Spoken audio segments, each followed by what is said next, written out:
Good afternoon. Sorry we are starting both later than usual and later than the advertised time, but it sure feels like a Monday. It is a Monday. A few things at the top, and we'll take questions from there. Let me start by saying that first, we are deeply troubled by Israel's announcement that it will reportedly advance thousands of settlements and begin a process to retroactively legalize 9 outposts in the West Bank that were previously illegal under Israeli law. Like previous administrations, we strongly oppose these unilateral measures, which exacerbate tensions, harm trust between the parties, and undermine the prospects for a negotiated two-state solution. During his recent trip to Israel, Secretary Blinken was clear that all parties should refrain from actions that heighten tensions and take us further away from peace. Israel's decision on settlements and outposts runs directly contrary to those objectives. As Secretary Blinken has said, anything that takes us away from the vision of 2 states for 2 peoples is detrimental to Israel's long-term security, its identity as a Jewish and democratic state, and to our vision of equal measures of security, freedom, prosperity, and dignity for Israelis and Palestinians alike. We call on all parties to avoid additional actions that can further escalate tensions in the region and to take practical steps that can improve the well-being of the Palestinian people. Next, as we continue to see the death toll rise, I want to again offer our sincere condolences to the people of Turkey and Syria. The images of this tragedy are profound, and we are working to assist those in need day in and day out.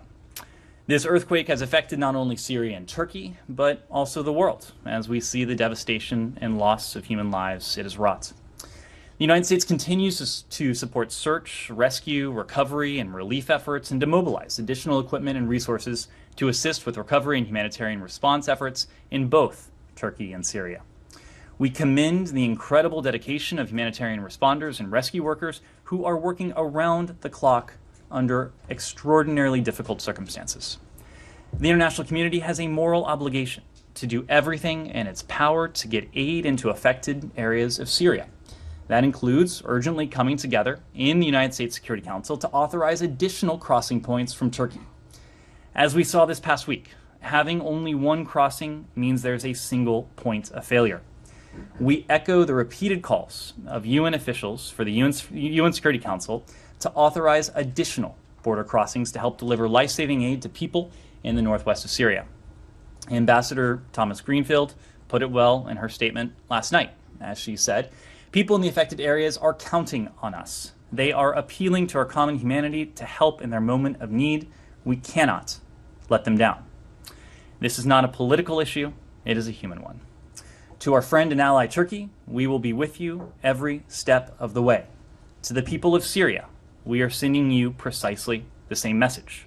The United States is continuing to mobilize assistance through U.S.-funded humanitarian partners and will be pushing for a resolution in the Security Council that authorizes those additional crossings as soon as possible. More border crossings will save more lives. It is that simple.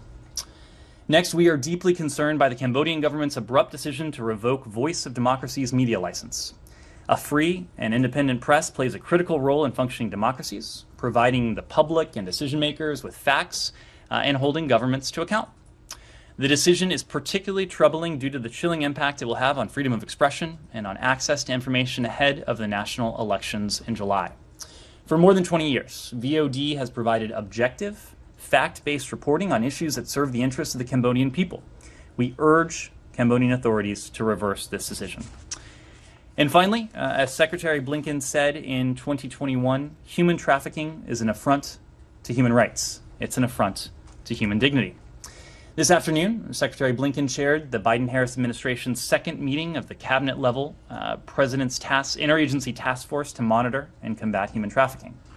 Today's event is an opportunity for 20 agencies across the federal government responsible for coordinating U.S. government-wide efforts to combat human trafficking to highlight key federal anti-trafficking work and to announce upcoming initiatives to the public. This meeting underscores the administration's strong commitment to combating human trafficking and is an opportunity to reinforce the priorities set forth in the updated National Action Plan to combat human trafficking, which we released in December of 2021. The Secretary also presented the Presidential Award for Extraordinary Efforts to Combat Trafficking in Persons to 2 recipients selected by the President, honoring their incredible work to fight human trafficking in our own backyard.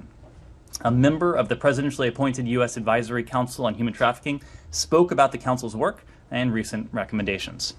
This event, which is ongoing, is being live streamed from the White House's YouTube channel, and there will be a recording available at our website, www.state.gov. With that. Great. Thank you, Ned. Happy Monday. Happy Monday. Since I'm prepared to wager a significant amount of money that you don't have anything new to say about the Chinese balloon and or these shoot downs of whatever these things were, objects, let me start where you started. Yep. Am I correct on that? Matt, I would never encourage wagering or gambling from the podium, but that would be a safe bet. Yeah. Okay. Let me start where you started then. When the Secretary was in the Middle East, when he was in Israel specifically, did he specifically tell Prime Minister Netanyahu that you would object and strongly oppose these kinds of these moves, and in particular these ones that were just announced yesterday? So Matt, when we were there, before we were there, after we were there, last week, again today, our message on this has been clear and consistent. We oppose any unilateral steps that exacerbate tensions. We've run through, you probably know our litany by heart at this point. And certainly among the steps that are unilateral, that have the potential to exacerbate tensions, is settlement activity and the legalization of outposts. It is no surprise to our Israeli partners precisely where we stand on this. It's no surprise because we've made this very clear in private, in very direct terms, but it is also no surprise because we consistently make this clear in public. This administration has been clear and consistent on that front. We did not want to leave any room for ambiguity whatsoever. Well, then what's your takeaway from the fact that they went ahead and did it anyway? Yeah. So look, Matt. What are you going to do about it? So Israel, of course, is going to make its own sovereign decisions. We have made our opinion, our very strong opinion on this very clear. A number of other countries, including countries in the region, countries well beyond the region, have made their opinions on this clear as well, and I expect that will continue. So we're doing a couple things. We are having intensive discussions with the parties. That includes Israel.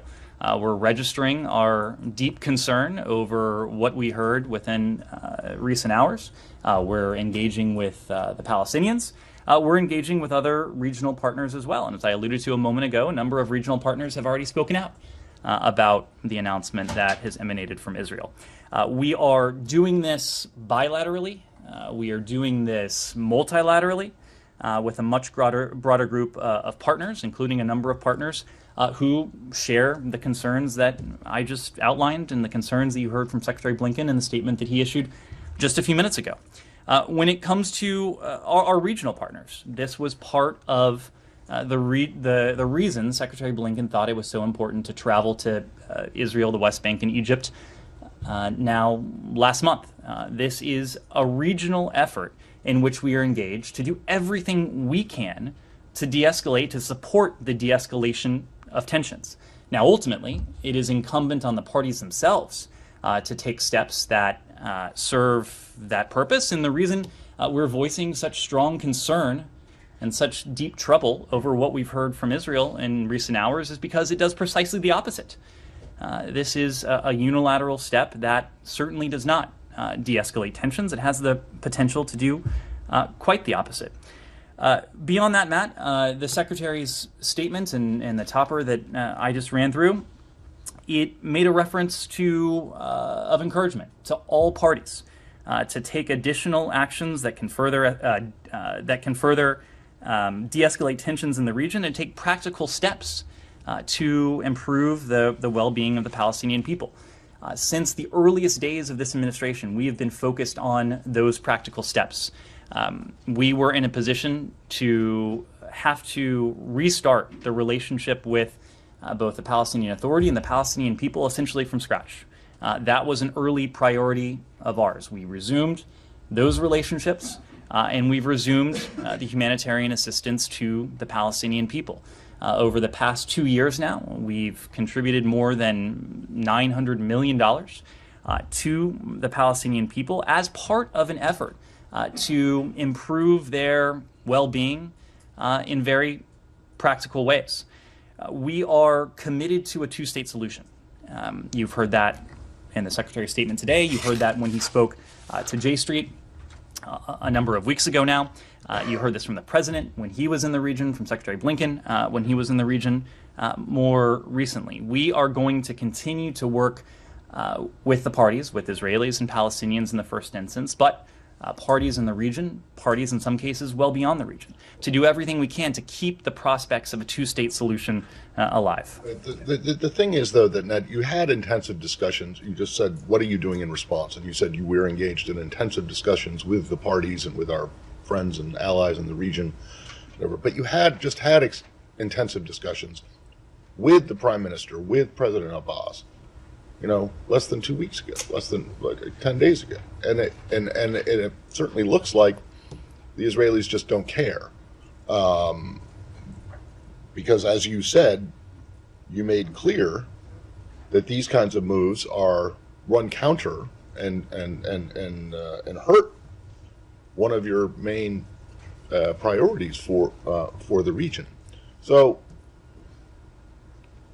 the question again is, what are you going to do about this, if anything? I mean, are you going to drop your opposition to the Palestinians taking these issues to international forum? So, Matt, this is something we are going to continue to discuss with the parties themselves, with parties in the region, with countries, in some cases, well beyond the region. Our guiding principle, in the first instance, is to oppose any steps that have the potential to exacerbate tensions. The corollary to that is to support those steps that can serve to de-escalate tensions. We are calling for both. We are calling on the parties to refrain from additional steps that could exacerbate tensions. We're calling on the parties, the Israelis in this case, but countries in the region, countries well beyond the region, to take practical steps that would improve the well-being of the Palestinian people. We have, over the course of the past 2 years, attempted to lead by example. And there are any number of metrics that you can use. $900 million in humanitarian assistance is just one of them. We are going to continue with that.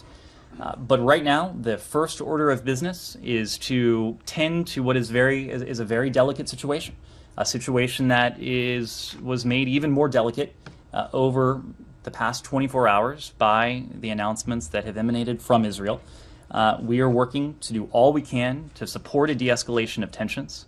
Over the longer term, we want to support this vision of a two-state solution. Right now, our focus is on quelling the potential for additional violence, and we've already seen far too much violence over the course of recent months.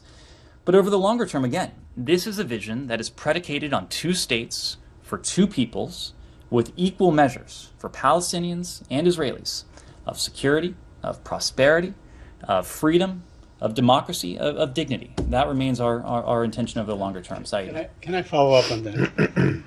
Now, you said that at the beginning that you are deeply troubled. I mean, in the past, you're deeply concerned. What's the difference? Is there a difference between deeply troubled and deeply concerned? Do you think it carries more weight? I wouldn't try to parse this statement beyond what we've said. We are deeply troubled. We are deeply concerned by what we have seen out of Israel. And at the same time, you said that is an Israeli, of course, it's an Israeli sovereign decision. That's what you said. So if Israel tomorrow says, I'm going to annex half of the West Bank, I want to annex some more, that is also a sovereign decision. You agree? That is a sovereign Israeli decision? That will not prompt you to take any action beside or beyond expressing how deeply troubled you are? Saeed, that's a hypothetical, and it's a hypothetical that you know as well as I is not going to happen tomorrow. It's also a hypothetical that is would be inconsistent with everything that we have said about the strong urging we have put forward to both parties, to Israelis and Palestinians, that they should refrain from steps that serve only to exacerbate tensions and to put even further distance between where we are now and an ultimate two-state solution. Well, why call it a sovereign decision if they don't have sovereignty? Can I finish, please? Don't jump in. Okay. So, I mean, you're also saying that, we don't want to compromise the effort towards a two-state solution, right? Although knowing full well that every time there's a new settlement, that really compromises that outcome. Not only that, if you are unable to persuade the Israelis to backtrack on settlements that they have termed as illegal, how are you going to force the Israelis to remove 700 settlers and maybe 300 and some settlement? How will you do that? If there's nothing wrong with the strength of your tone. The problem is that you are not utilizing any of the tools to press upon the Israelis to take action to fulfill those words that you are saying. Said, I think what is especially powerful is the fact that this is not a vision that the United States has and has alone. This is a vision of two states for two peoples that has been put forth by this administration, successive American administrations of both political parties, but of countries around the world and by Israeli governments themselves, not to mention a vision that is shared by the Israeli people. The dynamic that we're talking about today, not only the steps that were announced today, but the dynamic that we've seen in recent years, steps that include settlement activity, that include legalization, that include annexation. The reason there's such opposition to that is because it is entirely inconsistent with what Israel is. It is entirely inconsistent with Israel's identity. Its identity as a Jewish state, but also a democracy, a democratic Jewish state.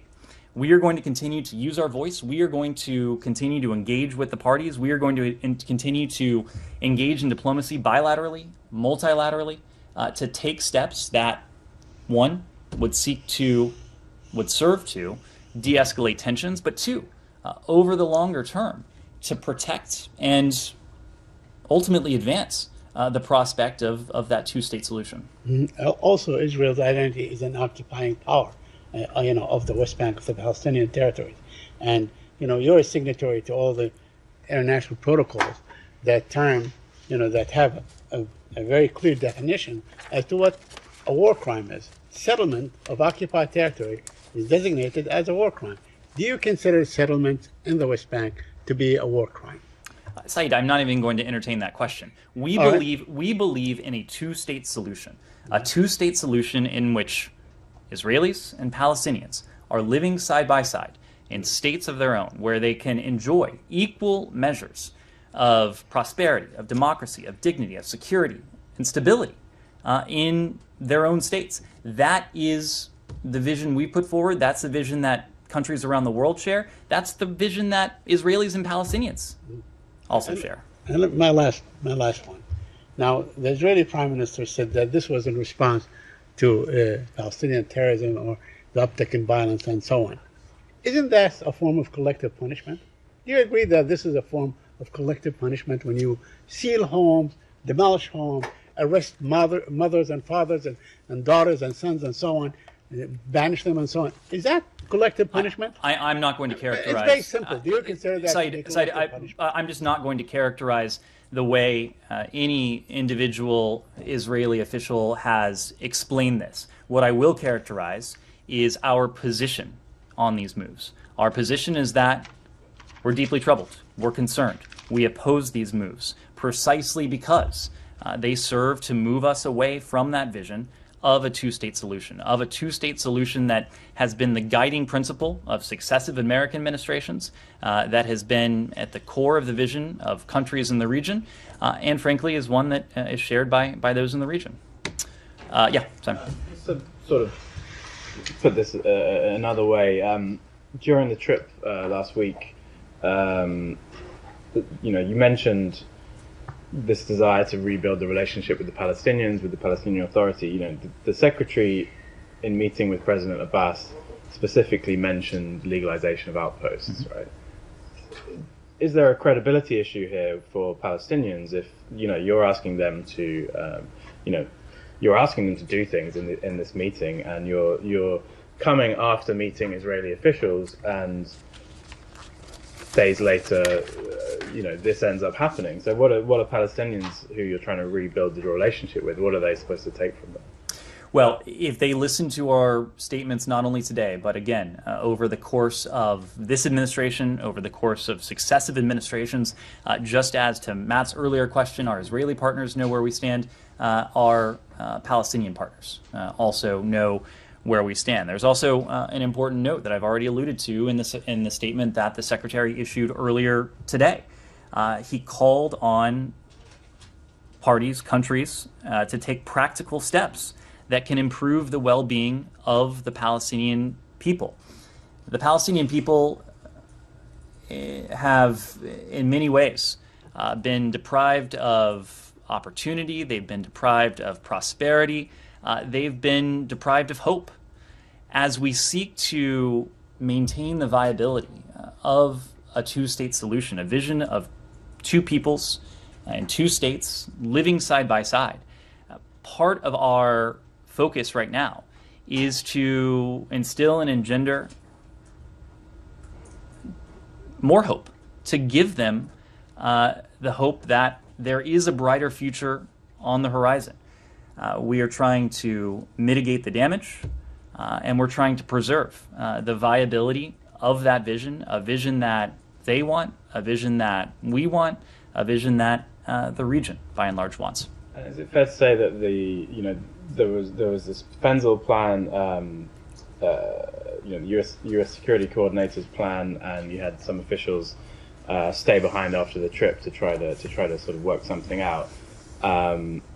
Is it fair to say that that has no fruit? There's no fruit from that, given this move now.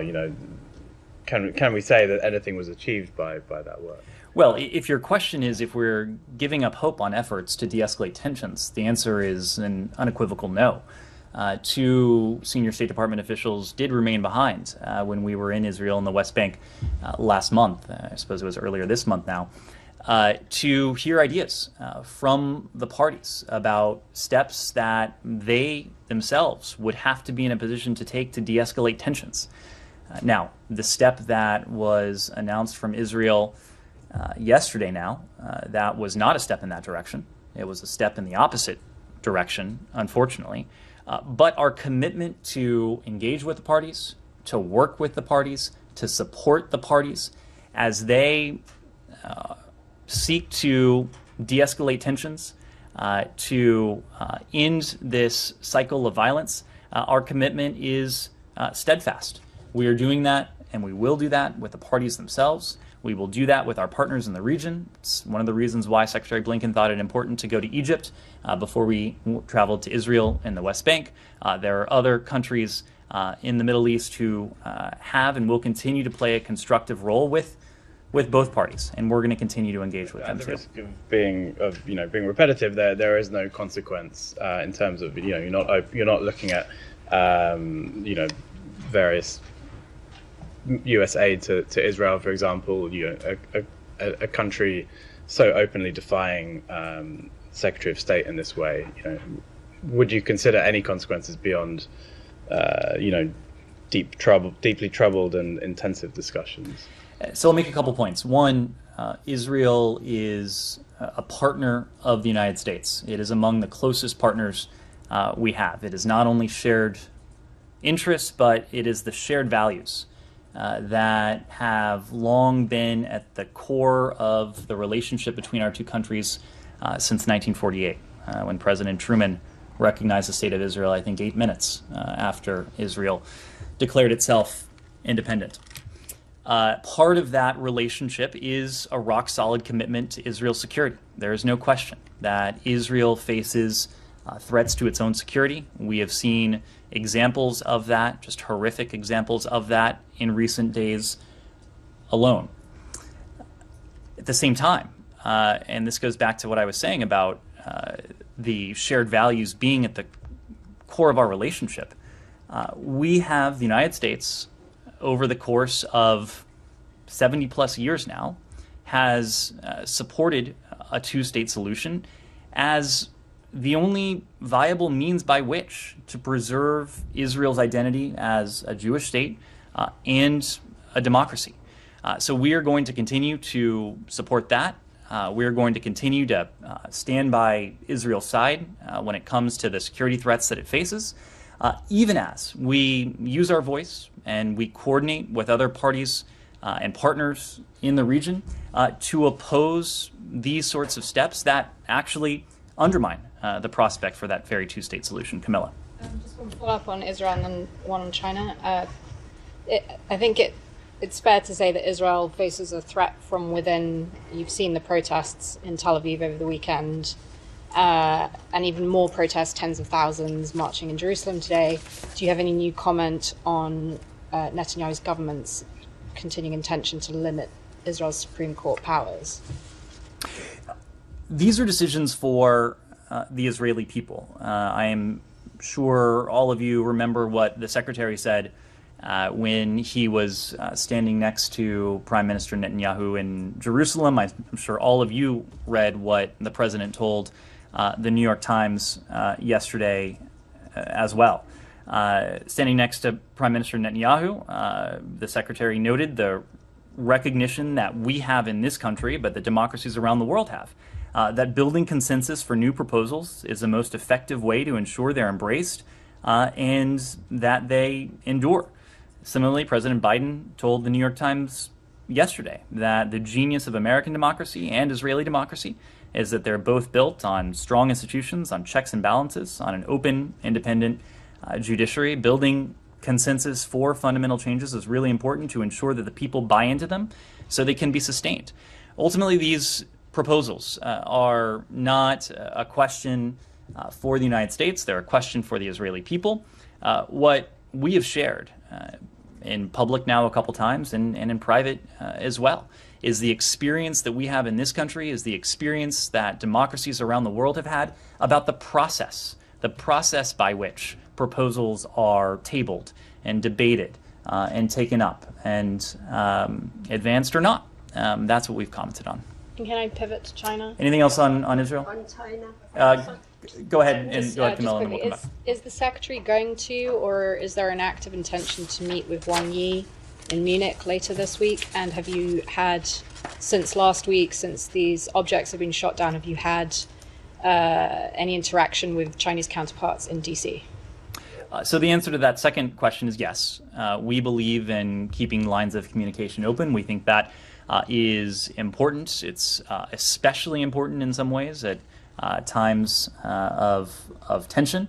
But we are going to do everything we can as a responsible country to see to it that we have the ability to communicate with one another, to speak directly, candidly with one another. To the first part of your question, we're always assessing options for diplomacy. I'll have to let the PRC speak to Wang Yi's potential travel. We'll have an opportunity to speak to Secretary Blinken's potential travel, but I can tell you at the moment there's no meeting on the books between Secretary Blinken and a senior PRC official. John, go ahead. And so the U.S. is open to it, though? Look, John, first of all, we are open and we are committed to keeping lines of communication open. There are different ways to do that. We can pick up the phone. We can see officials in our respective embassies in Beijing or Washington. We can see officials in third countries. We can, as we were planning to do, travel to the PRC to engage in those face-to-face discussions. We'll take a look at all of those options, and if they make sense, given where we are in the bilateral relationship, and if it has the opportunity to be constructive and useful, of course, that's something that we would take a look at. And on the same time, we heard from Kirby that there was no indication that this was that the crafts were surveilling anything. The recent crafts. Is there any indication or evidence that the craft belonged to a nation state? My colleague at the White House just gave quite a long briefing on this. I think the bottom line, as he conveyed, is that these recovery operations are ongoing. And the first order of business here is recovering these objects, and from there, getting a better sense of just what they were and to whom they might have belonged. Jenny? Thank you. I'll follow up China about the human trafficking in China. There's North Korean defectors are being human trafficked in China. What actions will the United States take to China for the human trafficking? Well, as you know, Jenny, we're intensely focused on this, and it's the very reason why all of the cabinet departments and agencies that are involved in combating the scourge of human trafficking are assembled, or have been assembled, together today to not only to herald those who have made tremendous contributions to this, but to plot out the next steps of our efforts to prioritize this challenge and to take it on. Our annual trafficking in persons report includes sections on countries around the world. There's a section in there on the PRC, so I would refer you to that for details. One more, Chinese President Xi Jinping and Iranian President Raisi, they're meeting today. Then they said that they announced that they will discussing a united anti-American front. How do you respond on this? I'm sorry, I didn't hear the last part of your question. They're gonna say they announced that they will discussing both, Iran and China, united anti-American front. So how will you respond on this? I would leave it to those two countries to characterize the purpose of their meeting. I would just make a broader point that there was a time not so long ago where the United States made a concerted effort to engage with the PRC on the issue of Iran's nuclear program, precisely because we recognize it to be a challenge to both of our countries. Our bilateral relationship with the PRC is complex, it is consequential, it is the most complex, probably the most consequential bilateral relationship we have. There are different aspects to that relationship that is primarily competitive. There are some aspects that are adversarial, potentially conflictual, which is why, again, we focused on maintaining those open lines of communication. But there are areas that have been or have the potential to be collaborative, where we do share interests, where it is in America's interest to engage with the PRC. In the context of Iran, we demonstrated that over the course of many years, working with the PRC in the context of the P5+1, first the talks, and later in the context of the Iran deal after it was implemented in January of 2016, precisely because Iran's nuclear program poses a challenge to the United States. It poses a challenge to the PRC as well. There are other challenges to the international system that Iran poses that also implicate the PRC, just as there are challenges to the international system that the PRC engages in that are of profound concern to us.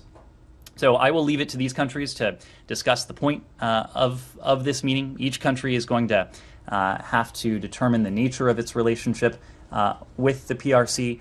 But when it comes to Iran, we think it is important that the rest of the world make very clear that Iran's nuclear advancements, that its efforts to export terrorism and malign influence throughout the region and potentially beyond, that is not something that any country should tolerate and certainly not support. Kim Jong-un is highlighting his daughter recently. Do you think she will be the next North Korean leaders? I don't have a. you I wouldn't comment on succession in the Why DPRK. Go ahead. Thank you. After the earthquake, I saw several videos showing the Barzani Charity Foundation delivering humanitarian aid to people in Turkey and Syria. It is continued, very successful, and people over there, they were very thankful. My question is, why you are not trying to send some of your aid to Syria by the Kurdistan regional government?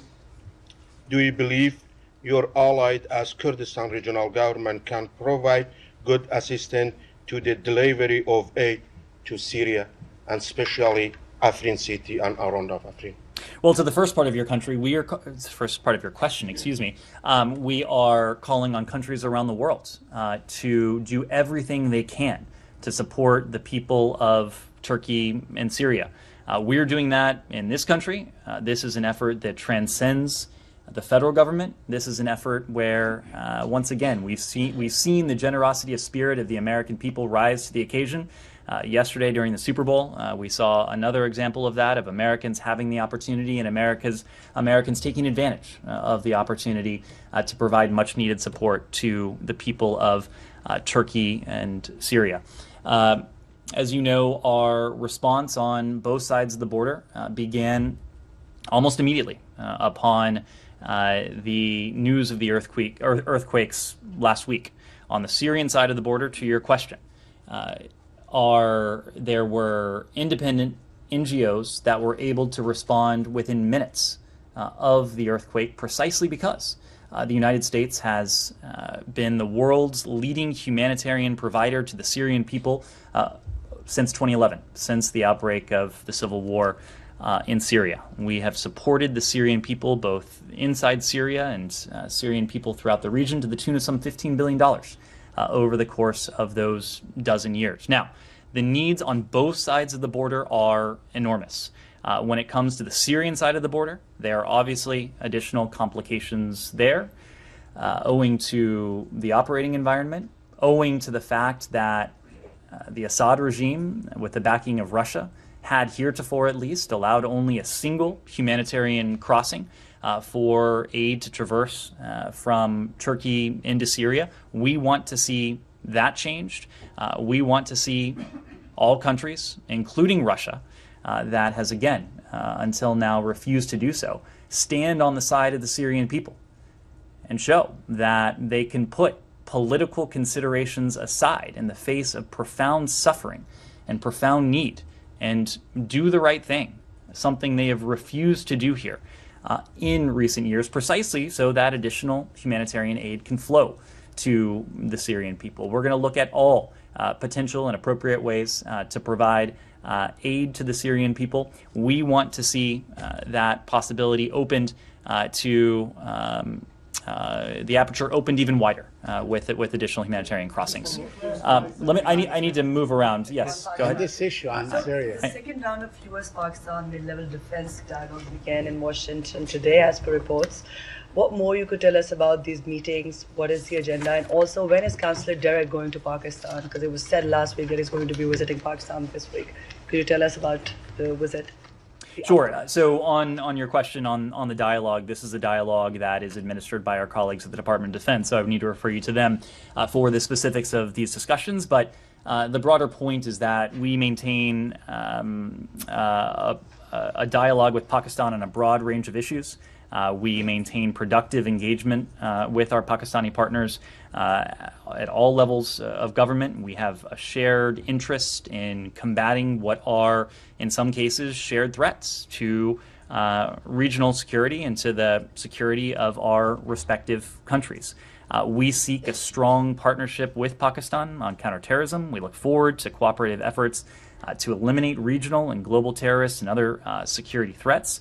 The mid-level defense dialogue that is taking place this week, it's an opportunity to continue those discussions and to deepen partnership towards those ends. When is Derek Councillor going to Pakistan? We'll have more to say on his travel in the coming days. Nazira? Thank you, Ned. 3 questions. Number one, Zamir Kabulov, Putin representative, claimed that the U.S. support Daesh, Khorasan, ISIS. Number one, I don't know what's your position about that. Number 2, Taliban has a lot of conflicts between each other. And today in Kabul, they fight against with the Daesh. But Afghan people say this is not Daesh, this is all Taliban. What do you think, end of the day, Taliban continue like that, even they are not good between each other? They have so many conflicts. And also in the north in Afghanistan, war started between Uzbek people and Taliban. Any comment about that? So to your first question, Nazira, I just reject that out of hand.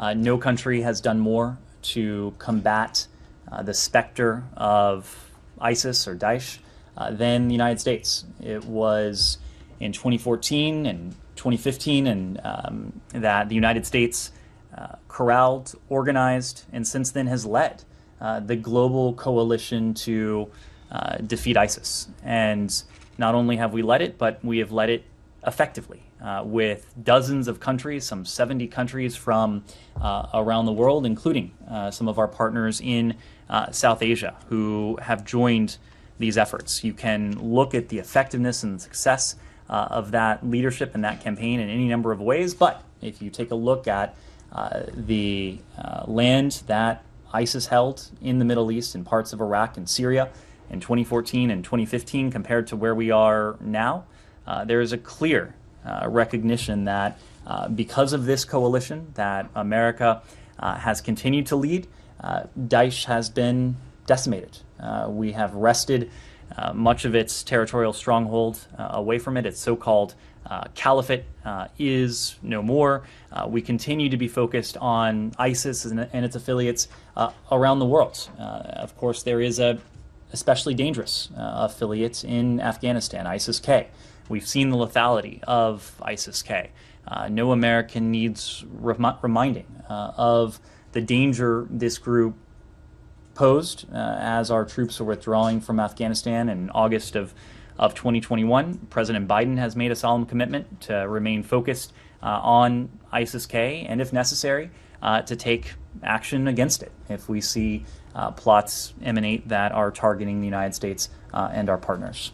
Yes? Thank you, Ned. I have 3 questions, so please bear with me. First one is about the JCC meeting in Riyadh. Special Envoy Robert Malley just left for Riyadh. It has been mentioned in your readout that Iran is going to be one of the topics that you are going to talk about. Can you please elaborate more on that? That what aspect of Iran is going to be discussed there? And also, Robert Malley had a meeting in Willard Hotel here in DC on Saturday with the Iraqi delegation. What was the outcome of that meeting? Sure. To your first question, we did announce over the weekend, I think it was, that a senior interagency delegation would be traveling to Riyadh. The delegation has arrived in Riyadh as Saudi Arabia is hosting the GCC Secretariat's headquarters to participate in 3 U.S. GCC working groups this week. I believe they will culminate on Thursday. This delegation, which Rob Malley is heading, will meet with representatives from GCC member state governments and the Secretariat to discuss our shared priorities. These meetings will demonstrate the United States and GCC members' shared commitment to advancing regional security and stability through cooperation across a range of issues. There are 3 working groups at play here.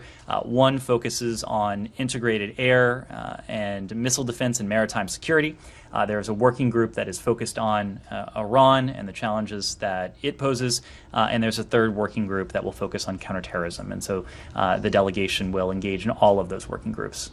Okay, and also on Friday, a group of 8 figures, the most important and prominent Islamic Republic opposition, gathered here in Georgetown University, and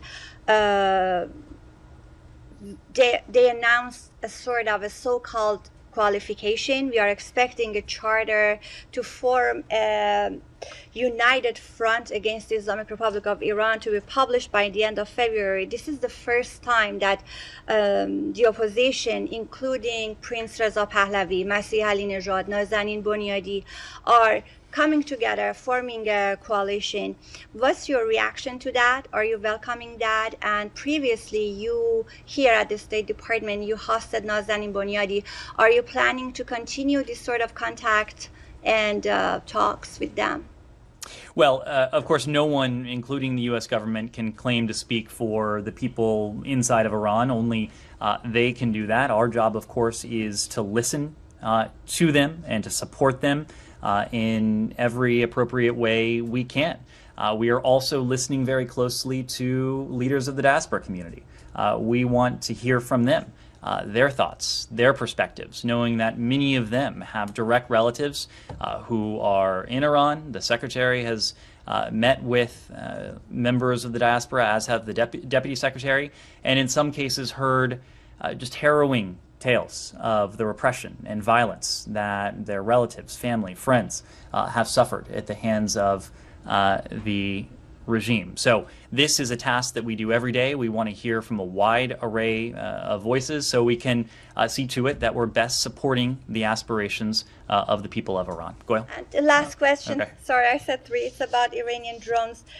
Guardian reported yesterday that there was a new delivery of advanced Iranian drones to Russia in November. What is your response to that?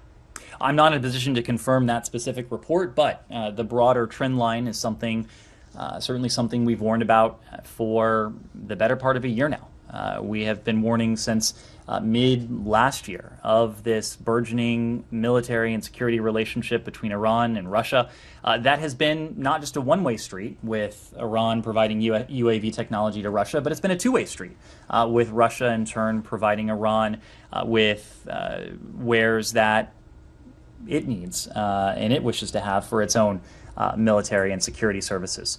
We are taking action to do everything we can to counter this relationship and to counter that transfer of technology. Again, looking at it as a two-way street. We've used our authorities to good effect. We have exposed this linkage.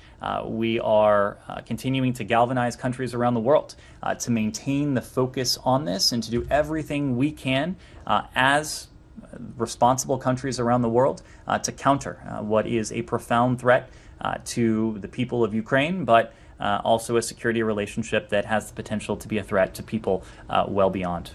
Yes. Go ahead. Yes.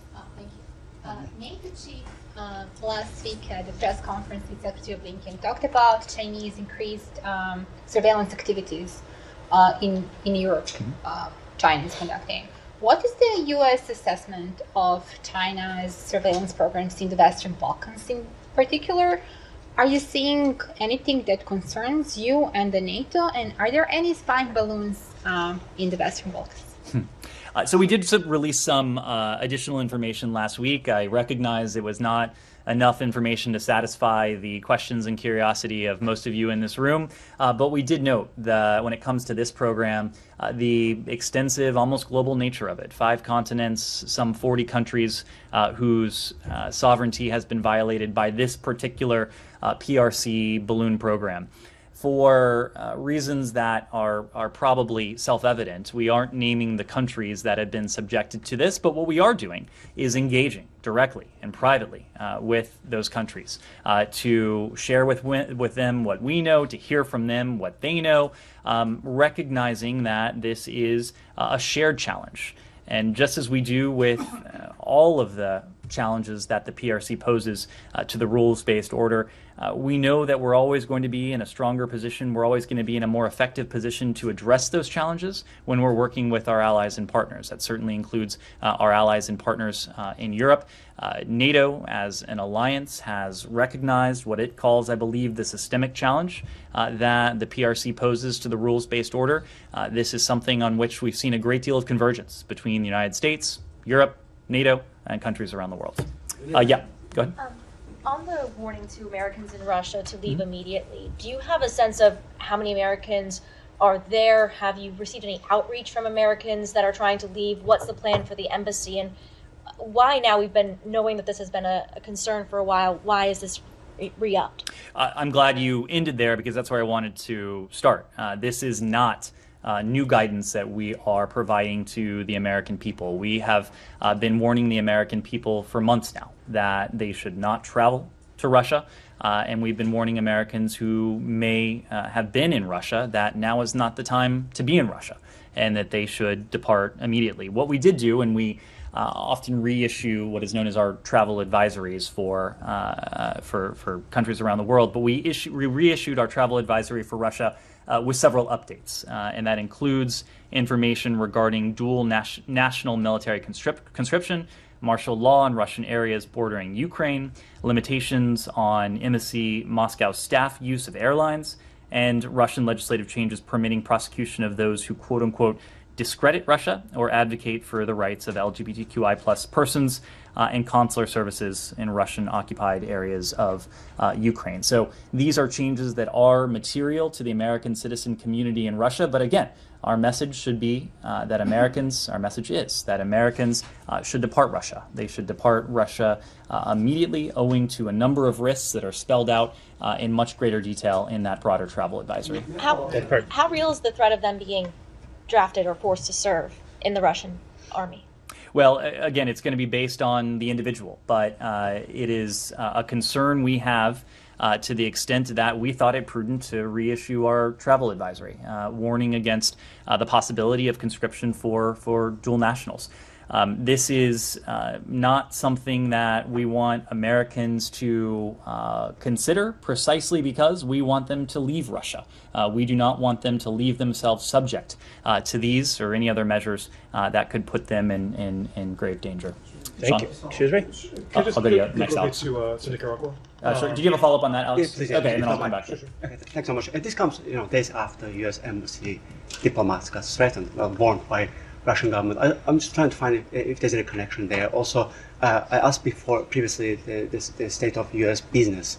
There's some companies are still operating in Russia. Are you planning to come up with any guidance in light of today's announcement? And lastly, some countries like France today also extended that notice to Belarus. I was wondering if you are also planning to include Belarus to today's announcement.